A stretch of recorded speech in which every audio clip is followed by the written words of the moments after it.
Welcome to season 12 of the Parenting Aces Podcast, a proud member of the Tennis Channel Podcast Network. I'm your host, Lisa Stone, and this week I am speaking with Dan McCain and Dave Howell of 7-Shot Tennis. Haven't heard of 7-Shot Tennis? Never fear. After this podcast, you will know all about it. And I urge you to go to the show notes on parentingaces.com for some very, very helpful and enlightening links that will give you even more insight into this unique way of looking at tennis matches, analyzing the data that is collected in a tennis match, and helping players become better versions of themselves. Before I bring these two gentlemen on, I just want to remind you, if you haven't already, we would love to have you become a premium member of Parenting Aces. Just go to our website, click on the join button, and take a look at the options available and have access to everything we've got on our site, our podcasts, our shopping, everything you need to be a better version of yourself as a tennis parent. Now sit back, relax, and enjoy my conversation with Dan McCain and Dave Howell. Dan and Dave, thank you so much for joining us on the podcast. I have had lots of conversations with y'all in recent weeks and months, but this is the first time I've had y'all on together, and super, super excited to jump into this conversation today. Well, we're happy to be here. Awesome. And you'll even speak in tandem. That's gonna, that's gonna work out really well. So I'm going to ask each of you separately. And Dan, I'm going to start with you to kind of give us a little bit of your tennis story. How did you get started in the sport, and what is your role in tennis today? Well, tennis kind of runs through my blood. Everyone in my family plays, and both my parents at one point were college coaches. So they went to work and came home, and we talked tennis all day long. And my dad's been a coach for his whole life. And at one point he was the director of tennis at Saddlebrook, and he was a college coach. And he always told me when I was young, if you ever want to start learning to play, just let me know. Otherwise, we'll do whatever you want. And one day when I was 9, I said I wanted a lesson, and 1 turned into 2, and 2 turned into 5, and so on and so forth. And I ended up really getting into it, obviously. And we grew up in Illinois. So when I was 15, we moved to Florida. That gave us a lot of opportunity to play. Obviously, at Saddlebrook, there's plenty of competition. At least there was back then. And ended up playing college tennis at Michigan, and then became a college coach for 9 years it was. And then now I'm a coach at a club in Virginia Beach. Love it. Love it. Dave? My story is a little bit different. I didn't start playing until I was in high school. And I took it up in a PE class. And the next year I was on the tennis team in high school and played throughout that, and did go to college at Old Dominion. It was Old Dominion College at the time. Those are familiar with ODU. It's a little bit different now than then. Then I spent a little time in the Navy because I didn't like going to class. But when I got out, I hit it just right as far as the tennis boom was concerned. And when did that happen? It was when Chrissy Everett came on the scene, and Billie Jean was doing her thing, and Rod Laver was still playing. And I caught that wave just right, and was able to ride that thing for 37 years at 4 clubs in the area here where I live in Virginia Beach. And as a coach, each place I went to was new at the beginning. Unfortunately, I look back now and all of them aren't so new. And trying to keep them up is a bit of a change, but I got lucky. So. And you were a coach at those facilities? Yeah. Always was interested in juniors, but certainly, at clubs, depending upon the time of day, you're going to have certain populations that you teach. And I did get very, very fortunate at the Virginia Beach Tennis and Country Club, which actually is right outside my back door. I worked here for 9 years. And the folks that own the club, their youngest daughter was just plugged into tennis. And we got started together. Her name was Julie Shiflett, not Davidson, in the mid 80s, and she was in the 12s. And by the time we finished, she had a couple of gold balls and an Easter Bowl. And so I got a great education and had the opportunity to travel with her for 5 years. And it was during that time that I actually got the beginning of what is now 7-shot tennis. It'd be 20 years later before I got the 7 shots, but it started with that journey or that adventure with Julie. Love that. Love that. So you mentioned 7-shot tennis, and that's what we're here to discuss today. So I'm going to just kind of throw it out to both of you. First of all, can you just kind of give us the elevator pitch for what 7-shot tennis is? And then we're going to dig into the details. You want to go with that, Dan? Sure. So the people at our company created UTR to get everyone better, more competitive matches. And so 7-shot tennis was created to help everyone play those matches better. Okay. And so you mentioned UTR, and we didn't even mention that yet. Both of you guys were involved in creating what we now know as the Universal Tennis Rating. And yeah, you're making a face, Dan. Dan was actually too young. I don't want to take credit for that. Yeah, he was too young then. Okay. So Dave was involved in that, in creating it. And that's actually, you and I first connected when UTR was first coming on the scene. Yep. And so kind of give us a little bit of that background. Like, what made you think or realize that we needed something different to help our sport? That's a great question. I'm glad you asked that question too. It actually started in the year 2000 at a tournament in France for 12-year-olds, where I got to go over and coach a kid who had dual citizenship. It was interesting because he couldn't get in the tournament. It was a big tournament. Kids from all over Europe, Canada. They didn't have an American team though, but because there was one kid who had dual citizenship and it happened to live near where I was teaching at the time, I got invited over to be the American coach. And the significance of that was the relationship with the family. Let's see, 20 years later, we went to the kid's wedding. So that's a personal thing. And we've been back a number of times on a social basis. But what that introduced me to was the French Federation of Tennis's, I would call it a rating system. And it was all new to me. I'd heard a little bit about it, and I had some sense of, okay, I was told when I went over that if I could find a -15, that one of my coaching friends wanted to know who it was. And he almost bagged the guy too. He ended up going to Duke though. But that introduced me to the idea of level-based play. And so I went back a few more times and kept following it and kept asking the question, why don't we have something like this here?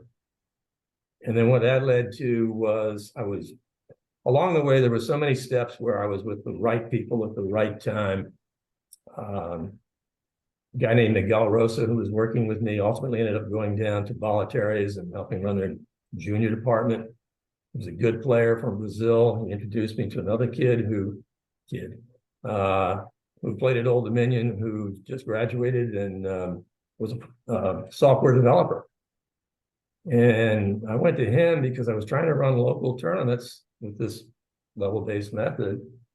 And Alex Concato took it and said, okay, I'm going to build something for you. And after about a year, he said, this thing really works. Why don't we flesh it out to Federer and Serena?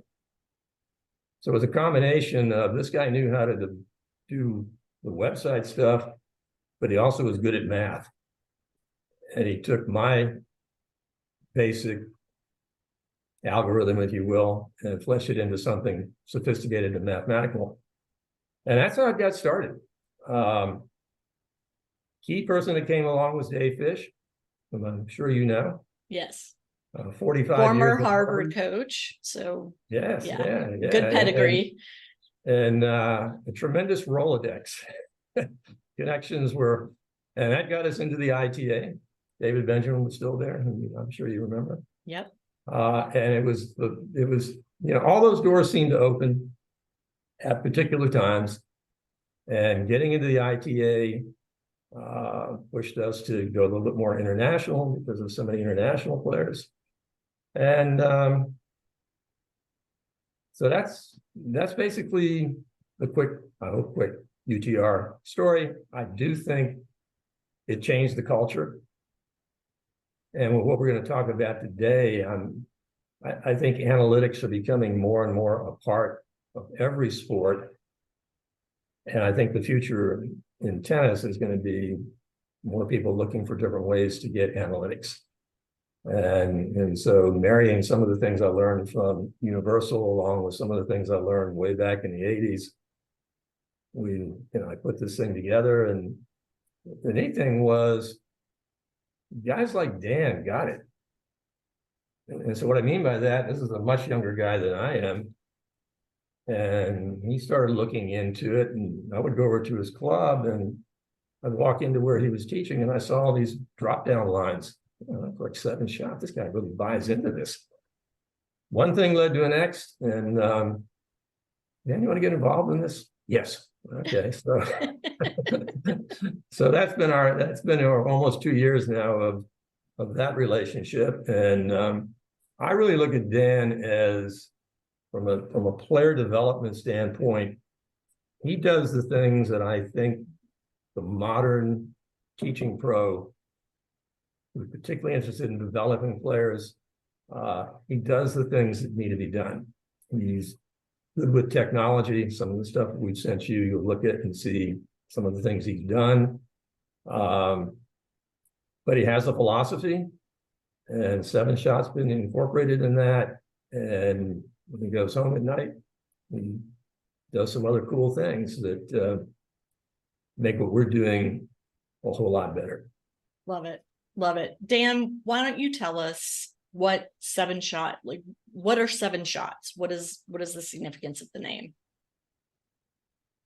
Well, so the 7 shots represent target areas, and what makes the system unique is it's this ability to understand what a shot is, and ability to see the court with more clarity in a very uniform, simple way. So the 7 shots are target areas, and a shot is hit from a tactical position to a target area. And so we have taken what the ITF has done for decades with offensive and defensive and neutral tactical positions, and we've added some detail, so much we feel much needed detail to that. So for example, like being on offense is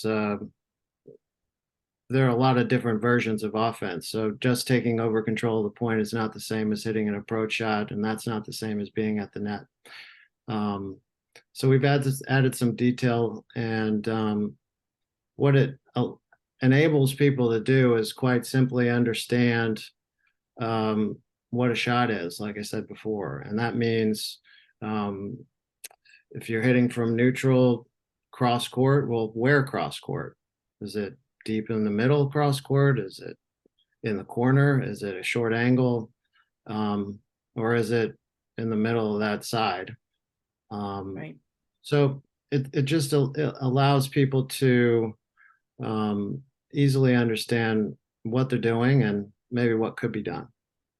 And I want to just tell our listeners, if you take a look at the show notes on ParentingAces.com, you're going to see links to videos and to web pages and to graphics that clearly illustrate exactly what we're discussing today. So please do check that out, because when you see it in front of you, it makes so much more sense. It's a little difficult to imagine it just hearing it, but when you actually see the graphic, it's clear as day that 7 shots are the different spots on the court. And basically you've kind of, instead of color coding a tennis court, you've number coded the tennis court. Yeah, we've number coded where the shots go, and we've labeled where the shots can come from. Mm-hmm. And that allows all kinds of things to happen as a result of having those two key pillars of the system with tactical positions and target areas, because it allows us to create a system of statistics that has never existed before. Meaning? So we're really excited about our ability to chart matches and create analytics for people, and that's one of the biggest parts of our business is generating analytics for juniors, for adults, and for college teams. And we have some pros that we've done stuff for. And one problem in our sport is that people don't really pay attention to statistics in tennis that much, because the stats we've had available forever are not that useful. In basketball, for example, you have the normal stats like points, assists, rebounds, fouls, turnovers, and things like that. But you also have advanced stats that really tell the story of, why one player is really effective and why some players are only effective in some areas. Things like plus minus or team assist ratios per 40 minutes, defensive efficiency rating on switches. Those are very specific things that are very meaningful in that sport. We've never had that before. And this system with 7-shot tennis gives us the opportunity to have those kinds of advanced stats that really tell the story of why people win matches and maybe why people could have won some matches. Yeah. So Dave, we've had match tracking and basic stats for quite a while now. Started with, just taking notes on a pad at a match, and then apps started to become developed and things like that. Part of the problem from where I sit as a tennis parent, not as a coach, is I would track my kids' matches, but I didn't understand what I was tracking or what to do with the information I was tracking. My kid didn't understand what to do with it, and my kid's coach didn't understand what to do with it. Exactly. So basically it was in lieu of me, taking a Xanax or drinking a cocktail at his match. It gave me something to do to keep my mind occupied and keep my body language neutral and all the things that we try to do as tennis parents, not to make our kids crazy when they're out there competing. What's different about 7-shot tennis that is going to make this data and these statistics more useful to the players and their coaches and, as an adjunct to the parents? One of the interesting things to me is we look at today, I spent some, we're right in the middle of the US Open, and Coco Gauff is on a ride. And a year ago, Dan and I collaborated on an article about, can Coco be number one, or why Coco can be number one. Mm-hmm. And we'll have a link to that in the show notes, by the way. Yeah, and I think if people look at that, it's extensive, a little lengthy, but I think you'll see how we approach things, which collecting the data, putting it together and seeing what it tells us. But as we're looking at players from pros to college to juniors and pretty much any level, you really begin to see that there are trends as to where winning shots go. And in our view, most winning shots go into the singles alleys. There are singles alleys, those are same as doubles alleys, but they started half the service court back. So anybody, I think you can, you play tennis, you can visualize a doubles alley. Just visualize 4.5 feet inside the sidelines. That's where most of the winning shots will go once the ball is in play.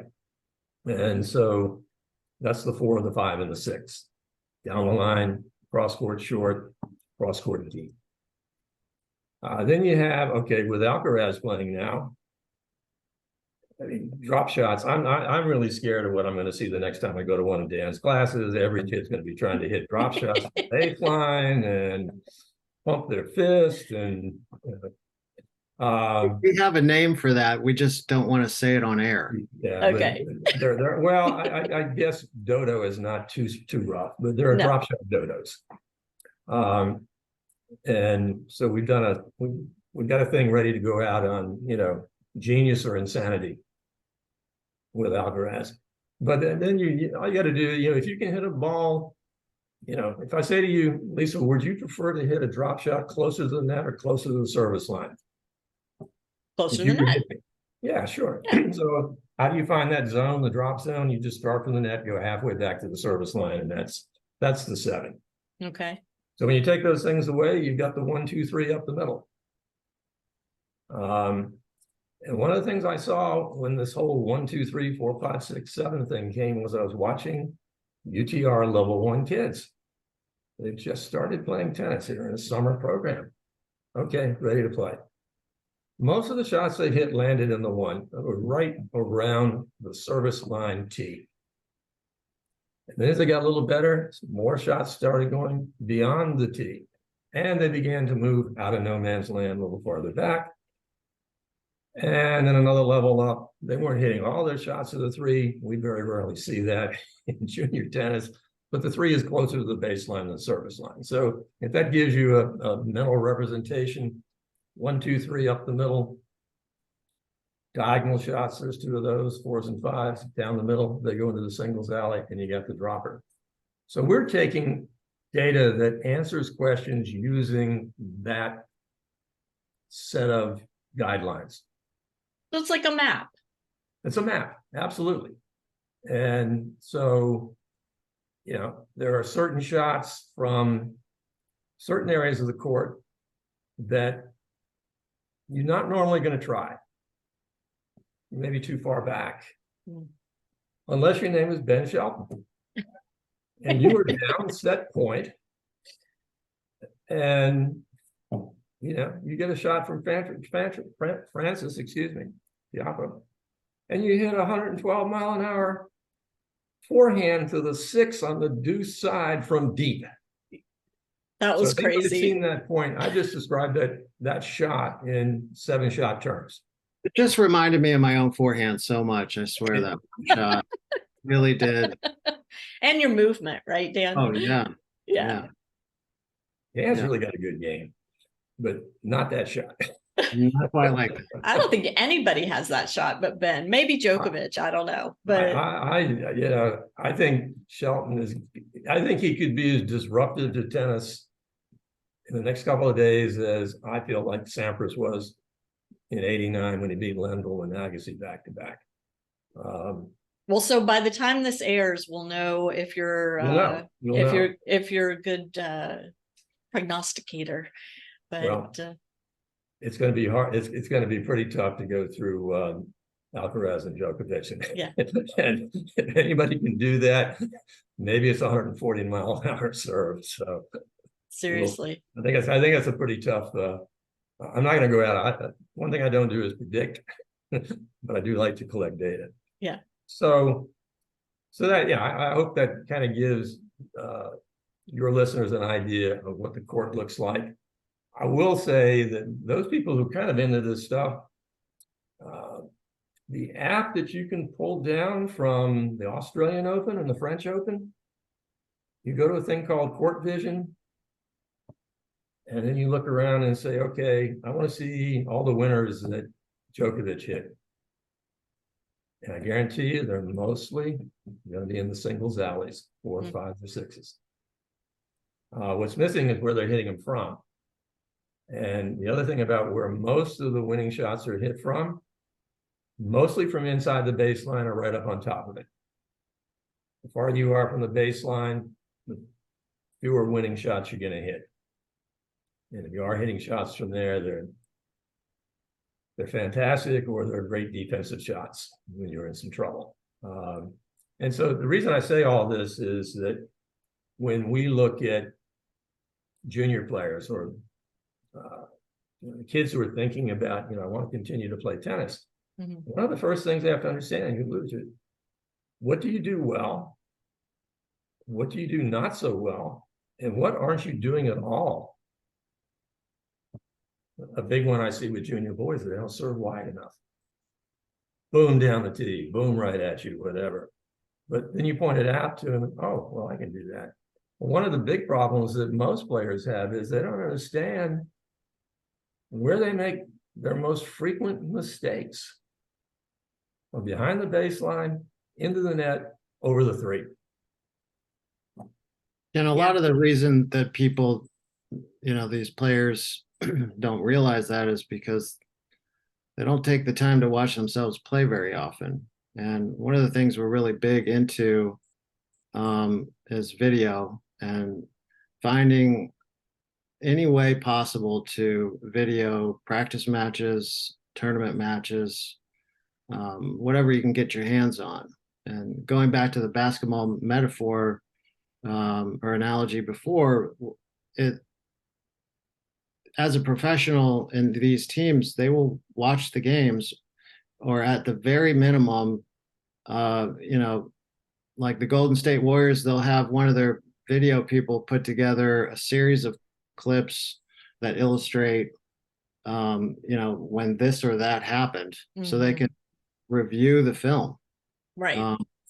And this is something thing I've been talking about for a while, and the three of us have had this conversation as well, is that junior coaches need to make money. They are in business. And so for a player or a parent to expect a coach to take the time to review video and then sit down and go over that with the junior player and not get paid for that time is unrealistic. And so we kind of have to shift the paradigm and the mindset here that tennis lessons don't only happen on a tennis court with balls being hit.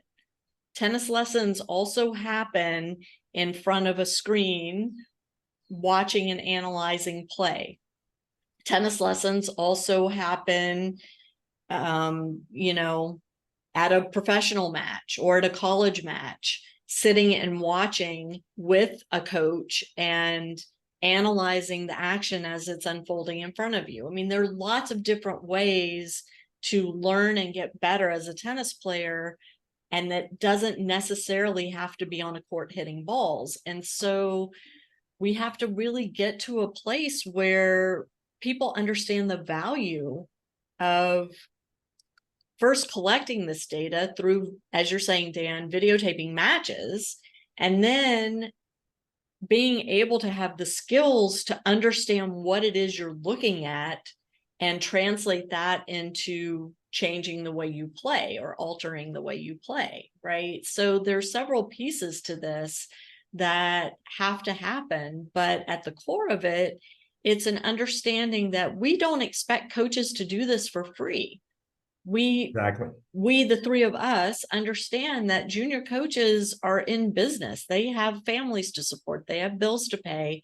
And so this should be part of a junior coach's marketing plan, is to build in these video analysis sessions where you're not on the court hitting balls. It's also a way for a junior coach to extend his or her career, because it's a lot easier on your body not to be on the court feeding balls in 100-degree heat. That's for sure. Yeah, absolutely. And I would flip that on its side too. I would, given the audience that you have, and you have a lot of tennis parents here, the parents are oftentimes going to be the ones that implement this kind of thing. So, for example, if you're at a tournament, out of town, the parents may be the ones that have to either bring the camera or iPhone attachments to the fences themselves, or remind their kids to do it. And then they may be the ones that have to, at least oversee the process of getting the videos on a computer screen or whatever the case may be, so they can actually be viewed. Right. I would also add that the parents can also approach the coaches directly and say, I do not want you to go on the court next Thursday. I want you to go in the classroom or your office, and I want you to watch this match with my son or my daughter, and I want you to tell them what you think one step at a time. Mhm. And that would be a way. I don't know any tennis pro that would say no to that. For a variety of reasons. Number one, you're out of the sun. Number two, you're indoors in the AC. Number three, you're off your feet.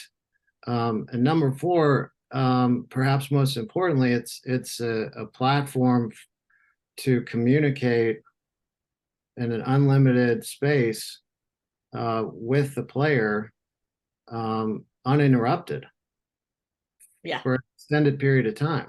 That's relationship building, that's trust building, that's whatever information exchange those two feel are important. It's a multi-level positive thing. So Agree 100%. And what I was going to say is the episode before this one was with Swing Vision. And so there are, apps out there that make it very simple to record these matches. Swing Vision even sells a bundle with, subscription with the fence post to mount the camera on the fence, or mount the phone on the fence. So yeah, no excuses anymore for not recording these matches. And tournaments are getting much more lenient. We saw a few years ago where, you would have parents balk at the other parent wanting to video the match, or the tournament director saying, no, we're not allowing that. But it's starting to become the norm. And so, we need to take responsibility and get that done. Everything so much easier than it used to. Excuse me, Dan, go ahead. Oh, I'm sorry. Let me just finish my quick comment. I mean, everything we've been talking about the last couple of minutes is the culture change. The culture change, trying to get people to understand. I always go back to Mary Carrillo's wonderful line from years ago that, the game is great. Excuse me. Yeah, the game is great, but the sport is nuts. And so the whole thing with level-based play is we're losing players from a great game because we don't get them a good game.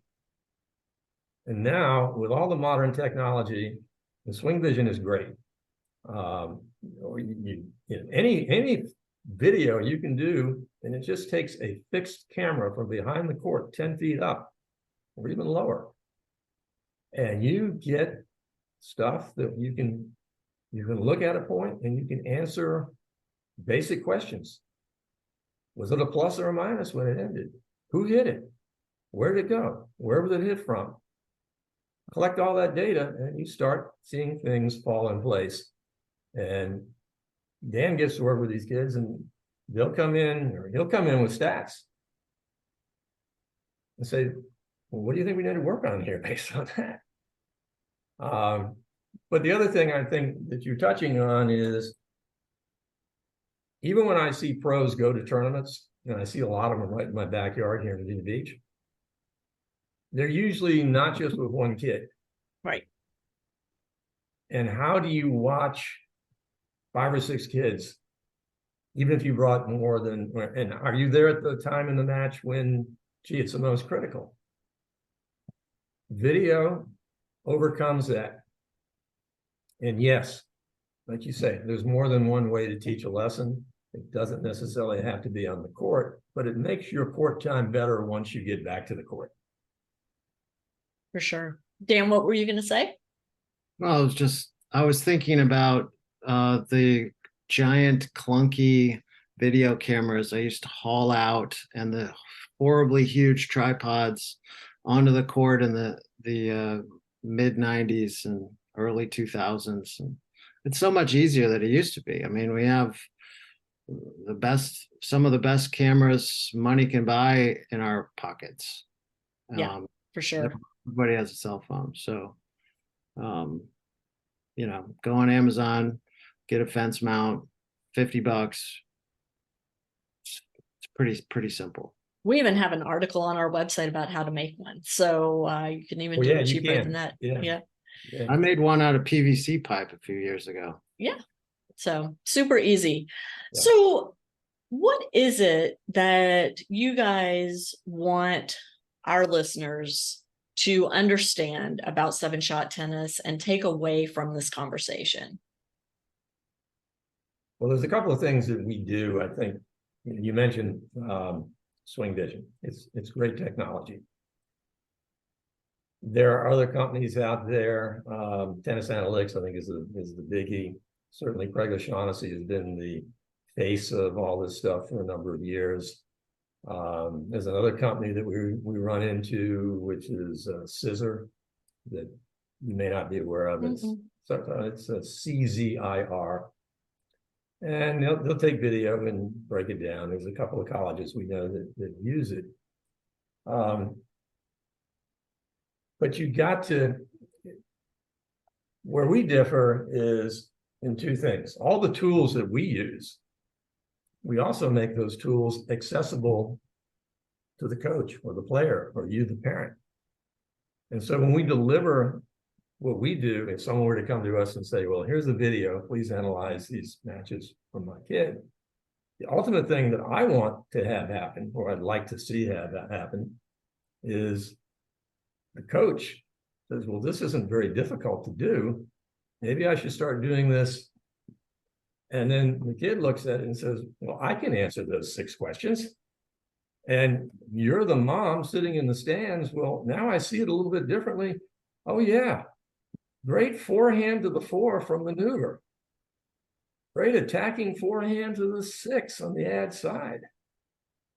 Great serve out wide. You begin to see things differently. And none of the things we're talking about are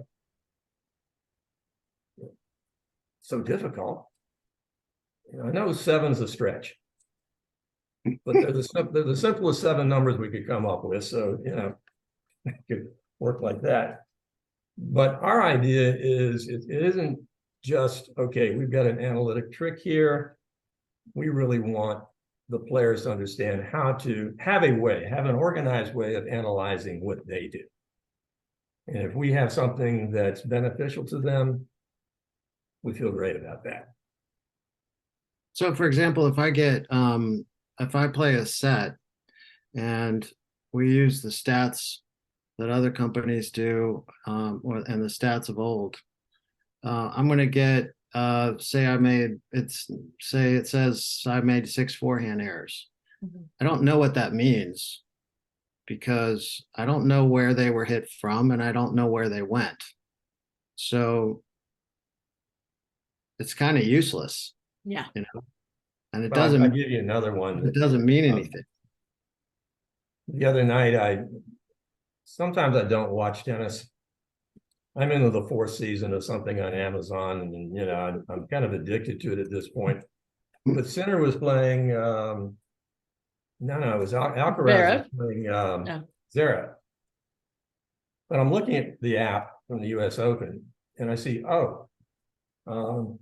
Zverev lost that point, and it was a forced error. So I stopped my thing that I was watching, and I went right back to the recording I had going. I said, I want to see what that is. So I said, yeah, I think that was a forced error. Why wasn't Alcaraz given credit for that? It was his forehand from the attacking area deep to the 3 that forced the error. And to us, I'm asking Dan as a player, what's the difference between that and hitting a winner in the corner? I mean, do you really care if you hit a good shot, if they get a racket on it or not? I personally don't. Right. So that's another unique difference that we have is whether it's a winner or not, where they just get a racket on and they can't get it back. We give credit where credit is due. To the person hitting the shot. The forcing shot was. Yeah. That's right. Yeah. And it's interesting. I can't remember if I told you all this when we were talking offline, but I was recently taking a clinic, and the coach was asking us what our bread and butter shots were, and made everybody kind of say, there were 4 of us, what our bread and butter shots were. And he said, okay, during the next 2 hours, I am going to watch for each of those shots from each of you and keep tabs on how many times you make it and how many times you miss it, because it's important when you think something's bread and butter that you're making it more than you're missing it. Otherwise, it's not bread and butter. And so, interestingly, for all four of us, we were way off the mark.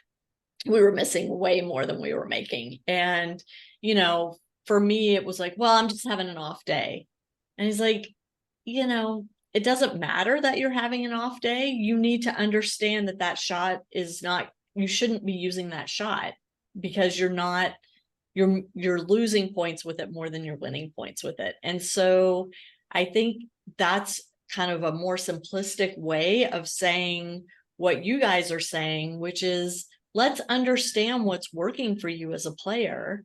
Let's understand what's not working for you as a player and make the adjustments as needed.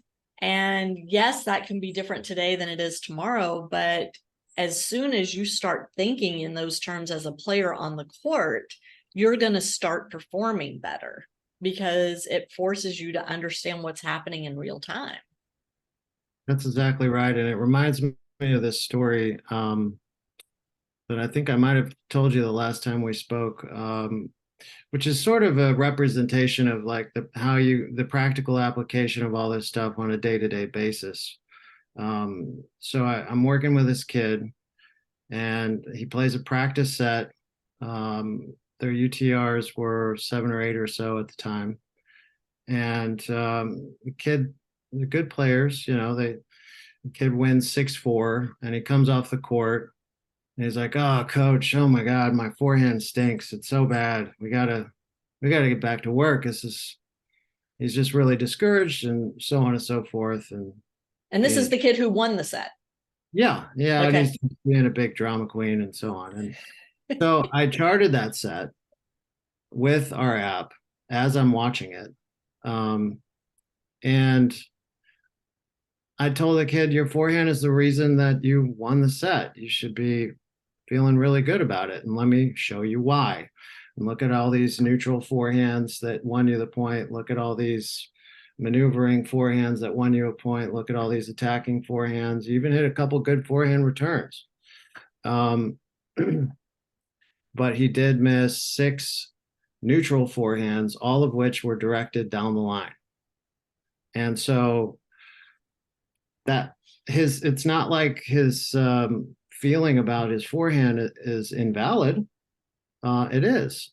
But it helped him get over the idea that his forehand stinks, and it helped him be a little more reassured that, his forehand is actually pretty good, and helped him be a good player. But there was one very specific forehand that he was missing. So we knew exactly what to work on the next day. I was going to say, I mean, for you as the coach, that's huge, right? You go out and you work on the downline forehand, like no brainer. From that position specifically, the most. And so the opposite of that would be like, oh, my forehand stinks. And the coach is like, okay, well, I didn't see you play, so let's go with it. And then, because this is what happens, right? Yeah. And then let's hit a million cross court forehands. Let's hit some inside outs. Let's, do this or that.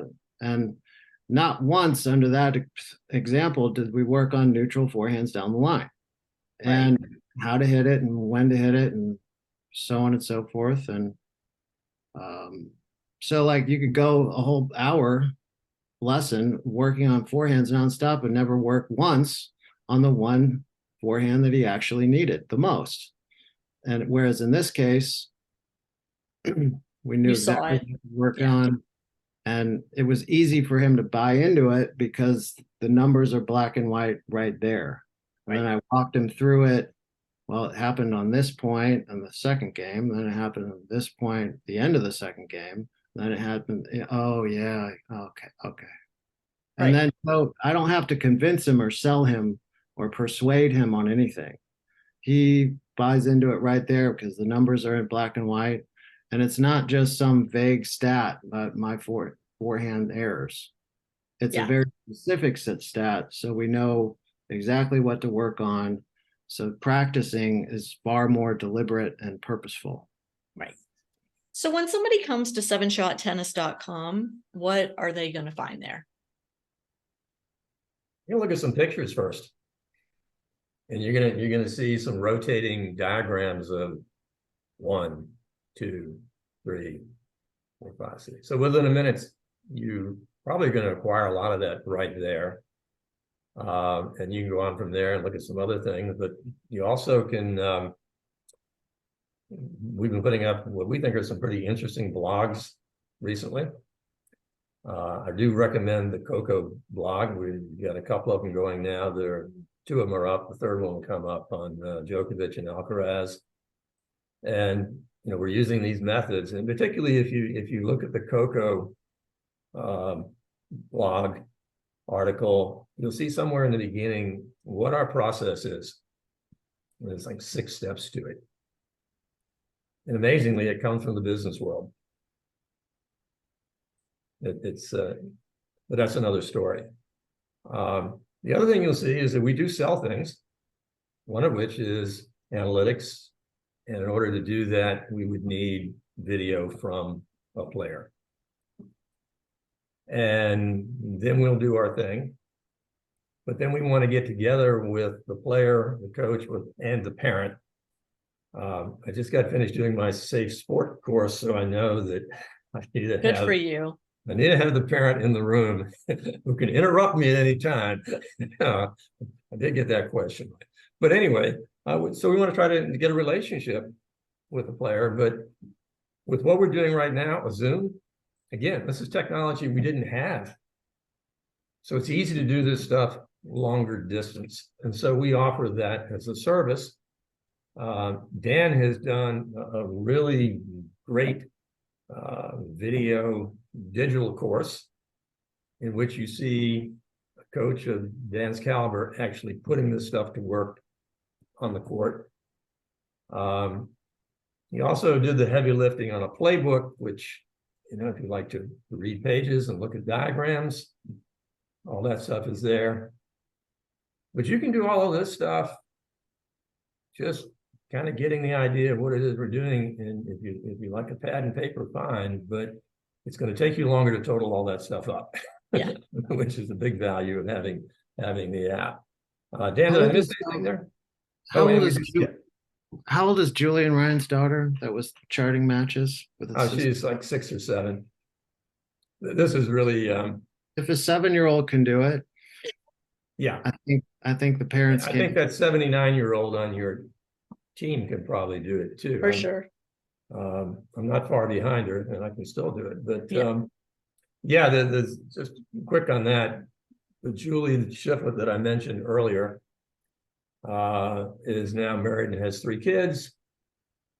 Her oldest child is last year of high school. She's level 9, really wants to get to be a 10, very motivated. But the youngest kid is 7, and she goes out there and charts her older sister's matches with basically the same system I used with her mother 35, 40 years ago. That's awesome. So it can be done. Yeah. I love it. I love it. So as we're getting ready to wrap up here, any last takeaways that you want to leave our audience with? Well, one of the things you can do if you send us a video and we do go to work on one of your matches is we have this really awesome new feature for video replay. So you can watch the matches with no dead time. So we take out all the in-between points time.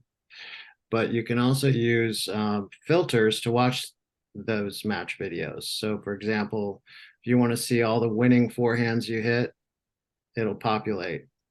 If you want to see all the non-winning forehands you hit, we'll call them, and all the errors, that will populate them. And you just use one of the filters, but it gets way more specific than that because you can use the filters for target areas. So I want to see all the points that ended with a backhand to the 5, for example.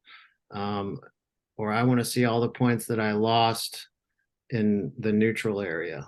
or all the points that I won in the attacking area. So for example, if you wanted to see all the points that you won in the attacking area, you could find out a lot, because you could find out, where am I hitting those attacking shots from 5-6 feet inside the baseline, and what am I doing with those shots, but also, what did I do to get in that position in the first place? And so you can see how you're setting up the points, and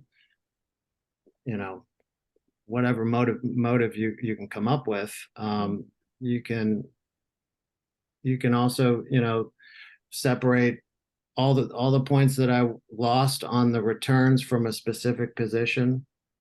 So it gets really specific, and it's a really cool way to watch your matches and figure out, why am I winning these matches, or why am I losing these matches? I could just add one thing too, that we've also had a tagging system where sometimes you want to tag particular things, like the drop shot may not have been the final shot, but it was very important. It had impact on the point. So I might use 1 star or 1 asterisk for that. Earlier today, when I was doing some stuff on Coco's match with Ostapenko, everybody goes away with the idea, well, Ostapenko just made so many errors. The real story of that match was how well Coco defended when Ostapenko hit shots into the singles alleys, side to side, once, twice, 3, 4 times, that she probably would have won against other players who can't cover the court the way Coco can. And so I said, every time I see that, I'm going to tag and other things, so I can go back to specific things. And this is something we think college coaches will really like. Yeah. Say, hey, we have this kid that does this and this kid that does that. We have a drop shot dodo. We have a macho return dodo on the team. We have a guy that's attack averse. I want all those points filtered out. Yeah, I can see the value in that, and really helping kids understand how to problem solve in real time by watching old matches and analyzing what they did right, what they need improvement in, what their opponent did right, and what the opponent needs improving in, to help build those game plans moving forward. So this is all about utilizing every single match, which is, my goodness, a message we've been saying for the 13 almost years I've been doing this. Kids need to play matches, because every match is a learning opportunity. And now you're providing a structure for analyzing these matches and really hitting home what the lessons are to be gained from every single point played. And this is just, it's an incredible opportunity for kids to build their problem solving skills, to build their analytical skills, and to become better tennis players and find more enjoyment on the tennis court. Well said.